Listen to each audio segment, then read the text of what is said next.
이 사람은 트레이더 조와 RD의 모기업 CEO입니다.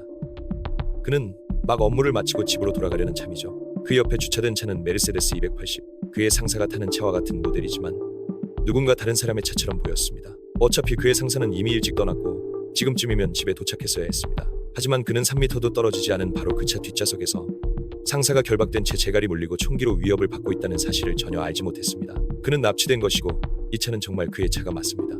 바로 이 순간이 독일 역사상 가장 큰 납치 사건의 시작입니다. 뒷좌석에 있는 남자는 테오 알브레이트, 글로벌 할인 슈퍼마켓 체인 RD의 공동 창립자 중 한 명이자 유럽에서 가장 부유한 인물 중 한 명입니다. 이 시점에 RD는 이미 독일을 장악해가고 있었고 곧 전 세계로 확장될 예정이었습니다. 테오 알브레이트와 그의 형제는 사람들이 장을 보는 방식, 지출 방식, 그리고 슈퍼마켓의 운영 방식을 영원히 바꿔놓게 됩니다. 하지만 지금 이 순간 그의 머릿속에는 사업이 아니라 그저 살아남는 것뿐이었습니다. 이 사람이 테오이고 이 사람이 그의 형제 카를입니다. 이들은 알브레이트 형제입니다. 그들의 부모는 서독 에센시에서 작은 식료품점을 운영했습니다. 가게는 작고 소박했습니다. 형제들은 가능한 한 가게 일을 도우며 자랐지만 식료품이든 무엇이든 팔기 어려운 시기였습니다. 1923년의 초인플레이션, 1929년의 대공황, 1945년에 독일 폐허, 그리고 1948년의 화폐개혁까지 대부분의 독일인들은 가난하고 배고팠습니다. 테오는 20대 중반의 형 카를과 함께 가족 가게를 물려받게 됩니다. 이들은 이 어려운 시기를 버티기 위해서는 똑똑하게 행동해야 한다는 것을 알고 있습니다. 이처럼 최소한의 물건만 갖춘 가게에서 두 형제는 우리가 알고 있는 슈퍼마켓의 개념을 혁신하게 될 원칙들을 만들어냅니다. 이 사람은 하나입니다. 그녀는 20대 초반으로 서독의 또 다른 도시인 뒤셀도르프 출신입니다. 그녀는 부유한 집안에서 태어났고 지금은 한 남자에게 완전히 빠져 있습니다. 그는 그녀보다 나이가 조금 많은 정도가 아니라 거의 30살이나 더 많습니다. 뒤셀도르프 도심에 로펌을 둔 변호사죠. 그 역시 부자입니다.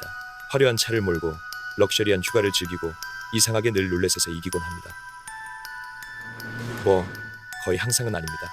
며칠 전 그의 운이 끝났고 그는 하나에게 30만 독일 마르크를 빌려야 했습니다. 하지만 오늘 밤만큼은 하나에게 그것은 아무 문제도 아닙니다. 오늘 밤 그들은 무도회에서 함께 즐길 예정이기 때문입니다. 하나는 이 사진을 액자에 넣어 자신의 침실에 걸어둘 것입니다. 그녀는 몇 달 뒤 이 사진이 전 세계로 퍼질 거라는 사실을 전혀 모릅니다. 인터폴이 독일 최고의 고위층 납치 사건의 주모자를 잡기 위한 공개 수배 사진으로 사용할 것이기 때문입니다. 하나의 잘나가는 변호사 남자친구의 이름은 하인츠 유엠 올렌보르크입니다. 그리고 지금 그는 큰 문제에 처해 있습니다. 그와 그의 공범은 방금 나라에서 가장 부유한 남자 중 한 명을 납치했지만 그 다음에 무엇을 해야 하는지 전혀 모릅니다. 처음 해보는 납치이니 그럴만도 합니다. 게다가 올렌보르크의 본업은 납치와는 전혀 상관이 없습니다. 그는 고등학교 졸업장을 위조해 로스쿨에 들어갔고 2번 이혼했으며 젊은 여성들과 끊임없이 바람을 피워왔습니다. 요즘 그는 꽤 질 낮은 의뢰인들을 변호하고 있습니다. 사채업자 잔챙이 범죄자들, 그리고 직업적 범죄자들까지. 지금 그에게는 현금이 시급히 필요합니다. 그것도 아주 많이, 70만 독일 마르크. 그는 하나에게만 몇천 마르크를 빌린 것이 아니라 여러 친척들, 심지어 2명의 위험한 범죄자에게까지 빚을 지고 있습니다. 그중 한 명이 바로 이 남자, 다이아몬드 파울입니다.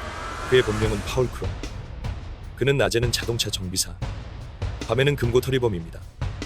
은행과 백화점에 침입해 현금 보관함을 털곤 했습니다. 한 번 붙잡혀 몇 년간 복역했고 출소 후에는 그 삶을 청산하겠다고 맹세했습니다. 하지만 그의 마음속에는 여전히 단 하나의 꿈이 남아 있습니다. 스페인 지중해 연안에 집을 짓는 것. 그는 그 집에 이미 이름까지 붙여두었습니다. 가사폴로. 땅값은 이미 다 지불했습니다. 이제 그는 집을 지을 돈만 있으면 됩니다. 하지만 그의 낮 직업으로는 한 달에 이 영독일 마르크도 벌지 못합니다. 그 돈으로는 턱도 없죠. 그래서 납치는 그의 아이디어였습니다. 단 한 번의 마지막 큰 일. 그 후엔 완전히 잠적하는 것이 계획이었습니다. 납치 다음날 아침, 그들은 아직 백만장자를 어디에 숨길지조차 모릅니다. 그래서 그날 밤, 파울은 자신의 차고에서 테오 알브레이트를 옆 좌석에 결박하고 눈가리개를 씌운 채 함께 밤을 새웠습니다.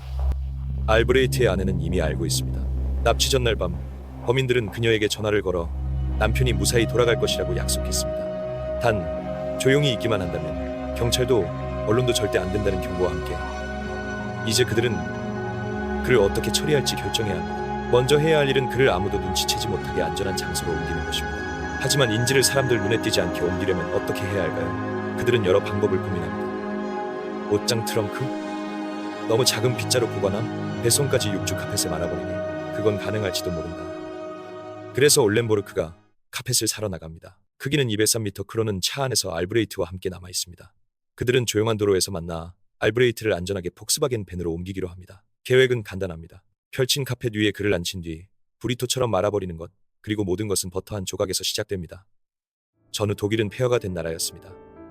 음식은 부족했고 버터는 사치품이었습니다. 그래서 알브레이트 형제는 아주 이례적인 일을 합니다. 그들은 버터를 원가에 판매합니다. 어떤 때는 이익은커녕 손해를 보기도 했습니다. 하지만 소문은 빠르게 퍼집니다. 이 동네에서 가장 싼 버터는 알브레이트 가게에 있다. 버터는 이들의 미끼 상품이 됩니다. 다른 미끼 상품으로는 빵, 마가린, 우유, 밀가루, 감자, 파스타, 비누, 화장지가 있었죠. 일상 필수품들을 말도 안 되는 가격에 파는 것입니다. 그리고 사람들은 싸게 버터를 사러 오는 김에 다른 물건들도 함께 사기 시작합니다. 계획은 완벽히 맞아떨어졌습니다. 알브레이트 형제는 인근 지역의 식료품점을 하나둘 늘려가기 시작했고 몇 년 만에 30개의 슈퍼마켓을 운영하는 거대 기업으로 성장했습니다. 확장 과정에서도 알디는 철저히 구식 운영 방식을 고수했습니다. 엄청난 양의 종이 문서, 서류철, 그리고 촘촘히 관리되는 부서들, 그리고 당신이 아직도 망설이고 있다면 UDU의 웹사이트 앱은 완벽한 시작점입니다. 단 4단계만으로 웹사이트를 만들 수 있습니다. 드래그 앤 드롭 빌더를 사용해 몇 분 만에 맞춤형 사이트를 만들고 텍스트를 원하는 대로 편집하며 완벽한 폰트를 선택하세요. 직접 찍은 이미지를 넣거나 무료 언스플래시 라이브러리에서 골라 사용할 수도 있습니다. 애니메이션 추가도 쉽고 그리드 시스템으로 레이아웃을 조정하거나 배경을 도형 및 그라데이션 필터로 마음대로 꾸밀 수도 있습니다. 오늘 바로 UDU 웹사이트 앱을 무료로 시작하세요. 첫 번째 앱은 평생 무료이며 무제한 호스팅과 지원이 포함되고 1년 동안 무료 맞춤 도메인까지 제공됩니다. 더 많은 앱을 언제든지 추가해 전체 기능을 월 19.9유로부터 이용할 수 있습니다. 설명란의 링크를 눌러 시작해보세요. 올렌보르크와 크로는 한낮에 뒤셀도르프 도심에서 납치한 100만 장자를 숨길 장소를 찾고 있습니다. 첫 번째 아이디어는 올렌보르크의 변호사 사무실입니다. 하지만 그곳은 시내 중심부 중앙역 바로 옆 사람이 끊이지 않는 번화가에 있습니다. 알브레이트를 차에서 내리게 해 건물 안으로 데려가려면 목적지를 보지 못하도록 눈가리개를 씌운 채 인도를 걸어가야 합니다. 그는 소리칠 수도 있고 사람들이 눈치를 채고 의심할 수도 있습니다. 두 번째 아이디어는 올렌보르크의 성인 딸의 집입니다. 그녀의 집은 몇 블록 떨어진 곳에 있어 숨기기에 좋고 대신 그녀를 잠시 변호사 사무실에 머물게 하면 됩니다. 하지만 이는 설득하기 어려운 일입니다. 아버지는 그녀의 집에 단 한 번도 방문한 적이 없는데 이제 와서 갑자기 100만 장자인지를 끌고 찾아가 숨기겠다고 한다? 말도 안 되는 일입니다. 그래서 다시 첫 번째 아이디어로 돌아갑니다. 하지만 문제가 생깁니다. 알브레이트가 카펫 안에 들어가질 않는 것입니다. 이제 어떻게 할까요? 놀랍게도 인질본연이 해결책을 제안합니다. 그는 협조하겠다고, 문제를 일으키지 않겠다고 약속합니다. 올렌보르크와 크로는 이를 받아들입니다. 그들은 그의 눈가리개를 벗기고 대신 피부용 패치로 눈을 가린 뒤 선글라스를 씌워줍니다. 그리고 그를 데리고 인도를 건너 건물 안으로 들어갑니다. 하지만 또 하나의 문제가 있습니다. 변호사 사무실은 이미 오랫동안 기다리고 있던 직원들과 의뢰인들로 가득 차 있었습니다. 그래서 올렌보르크는 크론이 알브레이트를 복도로 몰래 통과시켜 자신의 개인 방으로 데려갈 수 있도록 모두를 뒤쪽 방으로 밀어넣습니다. 그 방은 원래 그가 젊은 여자친구들과 비밀 데이트를 할 때 사용하는 곳이었죠. 그 방은 고작 4제곱미터 남짓한 비좁은 공간이었습니다. 그들은 알브레이트를 침대에 앉히고 올렌보르크는 사무실을 비우기 위해 전속력으로 움직입니다. 상담을 급히 끝내고 직원들을 일찍 집으로 돌려보냈습니다. 직원들은 별로 개의치 않았습니다. 하나는 늘 그렇듯 걱정하고 있었습니다. 남자친구가 납치범일 것 같아서가 아니라 그가 끊임없이 젊은 여자들을 쫓아다니는 바람둥이라는 것을 알고 있기 때문입니다. 그러나 그날 밤 그는 평소와 달리 제 시간에 집에 돌아왔습니다. 저녁 뉴스에도 특별한 내용은 없었습니다. 실종된 재벌에 대한 언급도 없었죠. 알브레이트 부인은 메시지를 정확히 이해한 듯 했습니다. 경찰도 언론도 부르지 않은 것입니다. 한편 카를 알브레이트는 작은 연단 위에 올라가 드문 공개 연설을 하려 하고 있었습니다. 그는 동료 식료품 상인들에게 몇 년 만에 가게 1곳에서 30곳으로 사업을 확장한 과정을 이야기했습니다. 이는 그가 알브레이트 사업 모델을 공개적으로 설명한 첫 번째이자 마지막 순간이었습니다. 그는 말했습니다. 초창기에는 어쩔 수 없이 취급 상품수를 작게 유지해야 했습니다. 우리의 판매 전략은 오로지 빠르게 회전하는 생필품만을 포함합니다. 상품 종류가 적으면 직원들의 장시간 상담이 필요 없어지고 고객도 살지 말지 훨씬 빠르게 결정할 수 있습니다. 예를 들어 우리는 판매 속도를 늦추는 잼덩어리, 신선 과일, 신선 채소를 취급하지 않습니다. 통조림 과일, 통조림 채소, 마요네즈, 청어절임 같은 특수 제품도 회전율이 낮아 제외합니다. 각 제품은 단 하나의 종류만 다룹니다. 콩류도 하나씩만, 콩 한 종류, 렌틸 콩 한 종류, 쌀도 한 종류만 취급합니다. 구두약은 딱 하나, 치약도 한 종류, 바닥용 왁스도 한 종류. 브랜드 제품 역시 가장 잘 팔리는 브랜드만 취급합니다. 우리는 1950년부터 소량 제품, 저가 판매 원칙을 지켜왔습니다.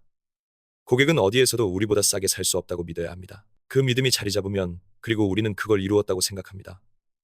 고객은 거의 모든 것을 기꺼이 받아들이게 됩니다. 테오 알브레이트는 속옷 차림으로 침대에 앉아 대부분의 시간을 갇혀 지내며 보냈습니다. 그는 아침에는 빵로를, 점심에는 스테이크와 감자, 콩을, 그리고 티타임에는 커피와 페이스트리를 받습니다. 유괴범들은 저녁에 따뜻한 식사를 해주겠다고 제안했지만 그는 샌드위치와 탄산수만 원했습니다. 이틀마다 그는 뜨거운 목욕을 하고 새 속옷을 제공받습니다. 면도 역시 유괴범의 면도기를 사용해야 할 수 있도록 허락되었습니다. 그들은 그가 풀려날 때 단정해 보이도록 그의 양복과 셔츠를 드라이 클리닝에 맡기기도 했습니다. 유괴범들은 그에게 아내에게 보낼 편지를 받아 적도록 지시했습니다. 친애하는 실리, 이제 내 소식을 들었을 거라 생각하오. 나는 잘 지내고 있으며 공정하게 대우받고 있다는 것을 다시 한번 알려주고 싶소. 걱정하지 말아요. 모든 것이 괜찮을 것이요. 어떤 상황에서도 경찰에 알리지 말고 언론을 개입시키지 말아주시오. 석방 조건은 이후에 설명하겠소. 사랑을 담아 너의 테오. 납치된 지 4일이 지나도록 유괴범들은 몸값 이야기를 꺼내지 않았습니다. 올렌보르크는 그 이야기가 불편하다며 계속 회피했습니다. 그렇게 또 하루가 지나갔습니다. 알브레이트는 훗날 법정에서 그나날 동안 자신이 끊임없는 죽음의 공포 속에 살았다고 증언하게 됩니다. 5일째 토요일, 알브레이트는 직접 행동에 나서기로 합니다. 그는 스스로 몸값을 제안합니다. 당시 알디는 연간 20억 독일 마르크의 매출을 올리는 것으로 추정되었습니다. 그러나 그가 자신의 생명에 매긴 가격은 훨씬 작았습니다. 10만 독일 마르크. 유괴범들에게는 말도 안 되는 금액, 농담 같은 제안이었습니다. 하지만 그 답은 매우 그다운 결정이었습니다. 테오 알브레이트는 유명한 구두쇠였기 때문입니다. 알디 매장의 일상 운영은 매우 엄격한 원칙들에 의해 이루어집니다. 1. 난방 금지. 직원들은 따뜻하게 입어야 합니다. 2. 불필요한 조명 금지. 꼭 필요한 경우에만 불을 텁니다. 테오는 깜짝 점검을 하며 이를 직접 확인합니다. 3. 절대 낭비 금지. 종이는 앞뒤로 모두 사용하고 비닐 커버는 재사용하며 종이 클립과 봉투도 꼼꼼히 모아둡니다. 4. 허세 금지. 장식 없음. 예쁜 진열 없음. 화려한 간판 없음. 형광등 아래 단순한 선반과 골판지 상자뿐입니다. 5. 속도. 즉 어떤 이들은 독일식이라고 부르는 방식. 잡담 금지. 고객 상담 금지. 서비스 카운터 없음. 오직 빠른 계산. 시간은 돈입니다. 화장실조차 최적화되어 있습니다. 테오 알브레이트는 전자식 핸드드라이어가 꺼지는데 4초 더 걸린다는 이유로 모두 교체했습니다. 냉장 보관도 비용이 많이 든다며 최소화했습니다. 알디의 성공을 이끈 그 유명한 버터조차 실온에서 판매됩니다. 밤이 되면 차가운 지하실로 옮겨둘 뿐입니다. 이 모든 것은 단 하나의 목표를 위한 것입니다. 알브레이트 형제의 식료품 사업은 결국 트레이더 조의 모기업이기도 한 할인 공룡 RDRD로 성장하며 시장 지배력을 이용해 공급업체와 농부들을 압박해 계속해서 더 낮은 가격을 요구하는 강력한 유통머신으로 변하게 된다. 두 형제는 냉혹하고 효율적인 협상가로 악명이 높았지만 지금 이 순간 테오 알브레이트는 전혀 우위에 있지 않았다. 그의 앞에 앉아있는 사람들은 총을 들고 있었고 그를 죽이겠다고 위협하고 있었다. 납치범들은 그의 첫 제안을 단번에 거절했다.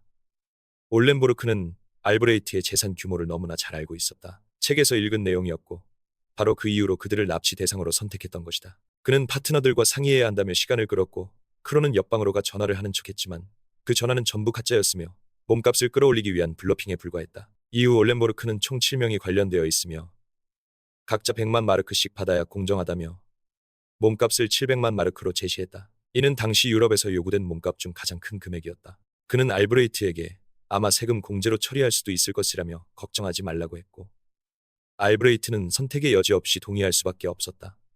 이후 납치범들은 몸값 전달 계획을 세웠다. 화요일 오후 4시 정각에 알브레이트 자택으로 전화가 걸려오고 전화를 받는 사람은 부인 실리, 가족 변호사, 회사 전무이사, 그리고 그의 아들 중 한 명이었다. 그들은 에센 마이젠베르크 거리로 향하라는 첫 번째 지시를 받고 그곳에서 돌두개 아래 숨겨진 쪽지를 찾아 다음 장소로 이동해야 했다. 같은 방식이 두 번 더 반복되며 마지막 쪽지에는 B288 도로를 따라 에센 방향으로 계속 이동하고 바이다리 근처 주차장에 차를 세운 뒤 비치된 무전기의 오른쪽 버튼을 눌러 투 응답해주세요라고 말하라는 내용이 적혀 있었다. 이후 크론이 무전기를 통해 그들을 숲속길로 안내할 것이며 지정된 장소에 돈을 내려놓고 떠나면 주변이 조용해진 후 크론이 몸값을 회수하고 알브레이트는 프랑크푸르트 공항에서 풀려날 예정이었다. 납치범들은 그에게 해외로 떠난다고 말할 것이며 그는 뒤셀도르프로 돌아가는 비행기에 탑승한 뒤 착륙하는 순간 자유의 몸이 될 예정이었다.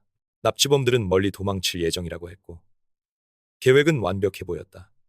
심지어 알브레이트조차 약간의 안도감을 느끼기 시작했다. 한편 에센 경찰본부에서는 몸값 전달 지시를 기다리는 네 사람이 준비되어 있었는데 사실 이들은 모두 변장한 잠복 형사들이었다.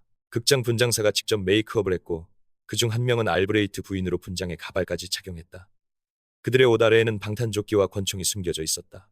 크로는 알브레이트 자택으로 전화를 걸어 첫 번째 지시를 전하려 했지만 인사가 끝나자마자 바로 끊기고 만다. 전화를 받아야 할 사람은 알브레이트 부인이었지만 대신 가족 변호사가 수화기를 들었다. 그는 주의 깊게 들으십시오. 짧지만 중요한 성명을 발표하겠습니다. 당신들이 제시한 조건은 받아들일 수 없습니다. 몸값은 인질과 교환 가능한 유일한 방법입니다. 여러분이 비정상적으로 높은 금액을 요구했기 때문에 우리는 중앙은행에 이를 알릴 수밖에 없었고 은행은 경찰에 그리고 언론에도 상황이 전달되었습니다. 이제 우리는 신속히 움직여야 합니다. 새로운 장소와 합리적인 금액을 제시하십시오. 우리는 약속드립니다. 당신들은 돈을 받을 것이며 경찰은 여러분이 사라질 시간을 충분히 보장할 것입니다.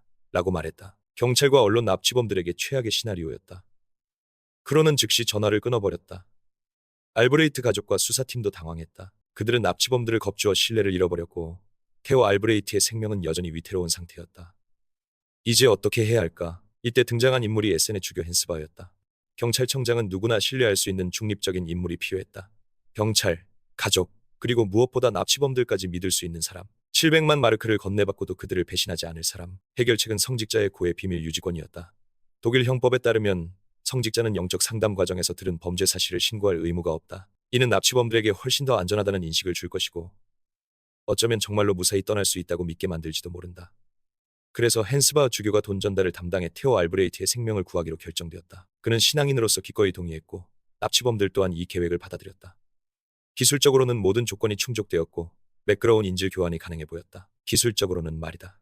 사실 언론은 이미 사건을 알고 있었지만 경찰의 요청으로 보도를 자제하고 있었다. 하지만 주교가 중간다리 역할을 맡는다는 사실을 알게 되자 더는 참을 수 없었다. 이야기가 너무 대박이었기 때문이다. 결국 에센 경찰과 검찰은 기자회견을 열 수밖에 없었다. 방은 기자들로 가득 찼다.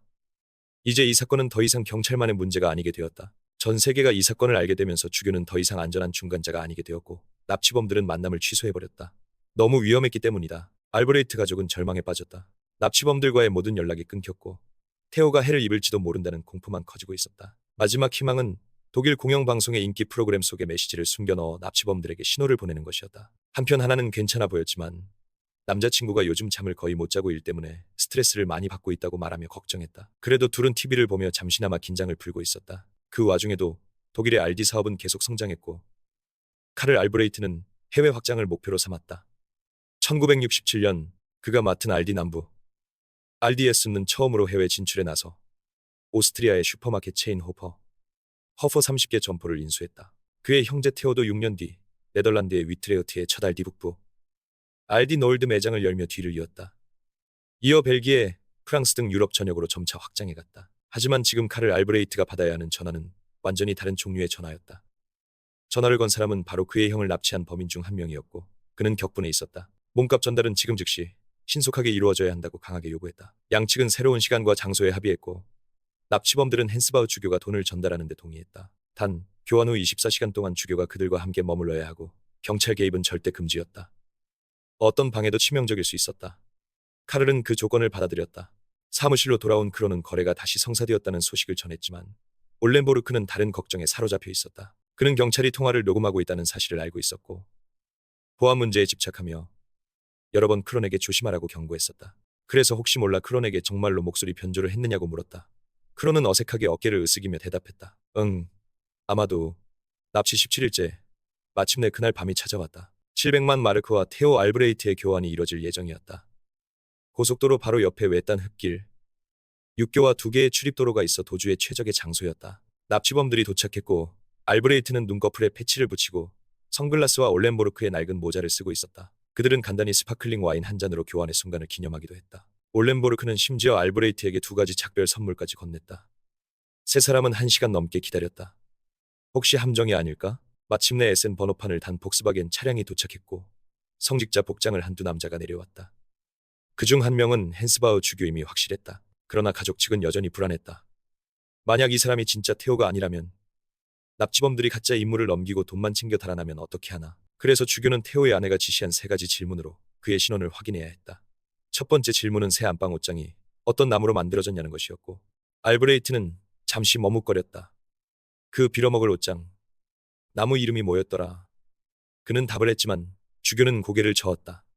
오답이었다. 두 번째 질문은 휴가 중 만났던 지인에 관한 것이었고 그는 정답을 맞췄다. 세 번째 질문도 정확했다. 좋아.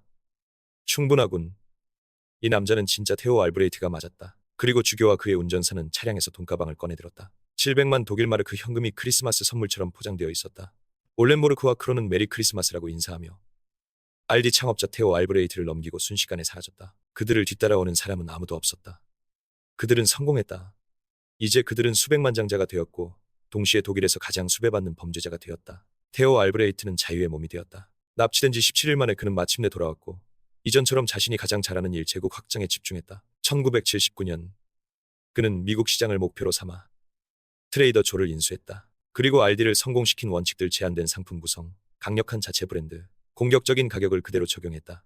이 방식은 완벽하게 먹혀들었고 트레이더 조는 캘리포니아의 독특한 지역 체인에서 수백 개의 지점을 가진 전국 규모의 식료품 제국으로 성장했다. 그의 형 카를은 이미 3년 전 미국에 첫 알디 매장을 열었고 테오는 알디 노르트 알디, 카를은 알디 쥐트 알디 라는 이름으로 운영했다. 이들은 기술적으로 경쟁 관계였지만 고객층이 달랐다. 오늘날 알디는 미국에서 가장 빠르게 성장하는 식료품 소매업체이며 사람들이 알디를 찾는 이유는 예나 지금이나 똑같다. 안 싸울 수 없는 가격. 알디는 미국산 초이스 소고기 같은 품목에 가격 장난을 치지 않는다. 매일 낮은 가격을 유지한다. 한편 하나는 남자친구를 기다리고 있었다. 그녀는 이미 여행 가방을 싸두었다. 그는 그녀 없이 혼자 휴가를 간다고 했고 지금은 약속 시간도 지나 있었다. 어쩌면 또 다른 여자를 만나고 있는 걸까? 결국 올렌보르크가 집에 들어왔을 때 그의 신발은 흠뻑 젖어 있었고 바지는 진흙투성이었다. 도심 사무실에서 어떻게 바지가 저렇게 더러워질 수 있을까? 하지만 올렌보르크는 그가 기막힌 납치를 막 끝냈고 진흙은 그가 방금 숲속에 150만 마르크를 묻고 온 흔적이라는 사실을 말할 수 없었다. 그래서 그는 아무 말도 하지 않았다. 어차피 그의 마음은 이미 다른 곳에 가 있었다. 바로 그의 또 다른 여자친구. 그가 진심으로 사랑하는 사람. 그리고 그와 함께 세상 반대편으로 도망가 새 인생을 시작할 계획을 세우고 있는 여자였다. 그러나 하나는 곧 그 진흙 묻은 바지의 진짜 이유를 알게 될 것이다. 그 시각 파울은 자신의 여동생 집에 있었다. 여동생의 남편도 함께 커피와 케이크를 먹으며 TV를 보고 있었다. TV에서는 경찰이 크론과 카를 알브레이트의 전화통화를 정말로 녹음해 두었다는 사실이 보도되고 있었다. 검찰청장이 독일 언론 앞에서 그 녹음을 재생하며 누군가 납치범의 목소리를 알아보기만을 기다리고 있었다. 그리고 크론의 여동생은 그 목소리를 듣자마자 즉시 알아챘다. 의심의 여지가 없었다. 그 목소리는 전국이 찾고 있는 납치범, 바로 자기 오빠였다. 커피와 케이크를 먹으며 설명하기엔 너무 벅찬 상황이었다. 크론은 변명조차 하지 않았다. 크론은 아무 말 없이 자리에서 일어나 떠나버렸다. 하나 역시 그 목소리를 알아들었다. 올렌보르크는 여러 번 크론을 저녁 식사에 초대했었고 그녀는 그 목소리가 누구 것인지 정확히 알고 있었다. 휘셀도르프의 작은 전자제품 가게에서도 가게 주인이 TV를 켜고 히어 앤 투데이라는 프로그램을 보고 있었는데 그곳에서도 알디 납치범의 음성이 재생되고 있었다. 그 목소리는 너무나 익숙했다. 바로 전날 그와 똑같은 목소리를 가진 남자가 할부금을 갚으러 왔고 심지어 3,400마르크짜리 스테레오 시스템까지 구매해갔다. 가게 주인은 즉시 경찰에 신고했다. 수사팀은 몸값 가방에 들어있던 모든 500마르크 지폐의 일련 번호를 적어두었는데 그중 3장이 해당 가게에서 사용되었다. 완벽한 일치였다. 파울 크론은 이틀 뒤 체포되었지만 두 번째 납치범은 여전히 정체를 알 수 없었고 도주 중이었다. 한편 에센 형사과에서 탐정 배지를 목표로 실습 중이던 경찰 연수생 페터 슈퍼는 그의 멘토인 프리트엘르 미사수석 형사와 함께 그래프 아돌프 거리 45번지의 변호사 사무실 4번째 층에 있었다. 그곳은 파울 크론의 변호사가 운영하는 사무실이었고 두 경찰에게는 특별히 유력한 단서도 아니었다. 흥미로운 임무들은 이미 다른 형사들이 맡아간 뒤였다. 아래층에는 술집이 있었고 좋은 경찰은 전략적으로 행동하기 때문에 일단 맥주 한 잔을 하고 계획을 세우기로 했다. 테오 알브레이트는 자신이 어디에 감금되어 있었는지 정확히 몰랐지만 기억나는 모든 디테일을 경찰에 설명했다. 계단참의 엘리베이터, 좁고 길며 세면대가 2개 있는 화장실, 고장난 환풍기, 지나가는 노면 전차 소리, 그리고 일정한 간격으로 울리는 종소리. 두 경찰은 변호사 사무실 창밖으로 실제로 노면 전차가 지나가는 것을 보았고 바로 옆 수도원에서 들려오는 종소리도 들었다. 계단참을 확인해보니 엘리베이터도 있었다. 그들은 시청에 보관된 건물 설계도를 확인했고 화장실 구조가 테오의 기억과 정확히 일치했다. 결국 수색영장을 발부받아 사무실을 조사했으며 내부는 테오의 진술과 완벽히 맞아떨어졌다. 그 사이 크론은 무너지기 시작했다. 19살 법률 보조원 블론디는 부퍼탈 중앙역에서 남자친구를 기다리고 있었다. 몇 주 동안 보지 못했지만 그는 그녀가 자격시험에 합격한 것을 기념해 멕시코에서 2주간 호화 휴가를 보내자고 약속했었다. 하지만 그 순간 하인츠 요아임 올렌보르크는 이미 도주 중이었다. 경찰이 크론을 체포했다는 사실을 알고 있었고 그들이 곧 자신이 알디 납치 사건의 두 번째 범인임을 알아낼 것이 분명했다. 올렌보르크와 블론디는 1년 넘게 비밀 연애를 이어왔고 그녀가 미국에서 몇 달간 일했을 때 더욱 가까워졌다. 그는 시간을 때우기 위해 하나와 만나긴 했지만 그의 진심은 늘 블론디에게 있었다. 그들은 프랑크푸르트 공항으로 향했고 에센의 하나는 아무것도 모른 채 집에 있다가 갑자기 문을 두드리는 경찰을 맞이했다. 경찰은 올렌보르크를 찾고 있었고 이때 압수한 사진 한 장이 공식 지명수배 사진이 되었다. 그가 독일을 떠났다는 것이 확인되자 사건은 국제적 수사가 되었고 사진은 인터폴과 100개국 이상에 전달되었다. 올렌보르크는 이제 전 세계에서 가장 수배되는 남자 중 한 명이 되었다. 하나는 마침내 진실을 알게 되었다. 매력적인 그녀의 남자친구가 30만 마르크 넘게 빚을 지고 있었고 알디 창립자를 납치해 사무실에 가둬두고 매일 밤 아무렇지 않게 집에 돌아왔으며 그 사이 부퍼탈의 젊은 여인과 몰래 도피 계획을 세우고 있었다는 사실을. 얼마 지나지 않아 하나는 경찰서를 찾아가 그의 진흙 묻은 바지를 제출했다. 어쩌면 그것이 그를 잡는 데 도움이 될지도 모른다는 생각에서였다. 멕시코시티의 한 럭셔리 호텔에서 올렌보르크와 블론디는 조용한 첫날 밤을 보냈다. 하지만 그는 속으로 다른 생각을 하고 있었다. 모든 것을 털어놓고 먼저 독일과 범죄인 인도 조약이 없는 쿠바로 도망친 뒤 태평양 어딘가의 외딴 섬으로 사라질 수도 있지 않을까? 하지만 블론디가 과연 가족과 인생을 모두 버리고 자신을 따라올까?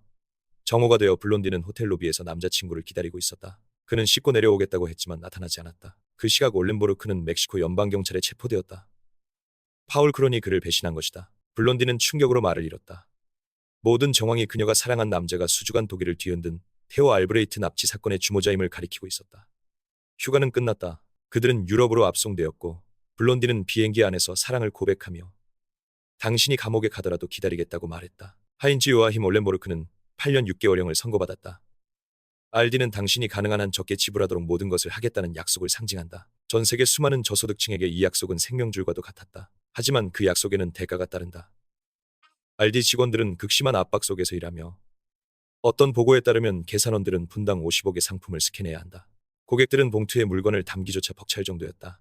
저렴한 가격은 직원뿐 아니라 제조업체, 공급업체, 농부들에게까지 높은 압박을 의미했다. 농가들은 오래전부터 소매업체의 불공정한 요구에 시달리고 있다고 호소해왔다. 테오 알브레이트의 뛰어나면서도 때론 가혹한 방식은 그를 세계에서 가장 부유한 인물 중 한 명으로 만들었고 사망 당시 그는 포브스 부자 순위 30일 위에 올랐다. 그러나 납치 사건은 그에게 지울 수 없는 흔적을 남겼고 사건 이후 그는 거의 대중 앞에서 사라졌다. 그는 몸값을 사업 비용으로 처리하려 했지만 뒤셀도르프 세무서는 이를 거부했다. 몸값의 절반은 여전히 회수되지 않았다. 크론은 자신이 받은 돈은 1만 마르크뿐이라고 주장했고 올렌보르크도 모든 것을 부인했지만 많은 이들은 그가 출소 후 남은 몸값으로 조용히 살아갔다고 믿고 있다. 블론디가 정말로 그 오랜 세월 동안 그를 기다렸는지는 아무도 모른다.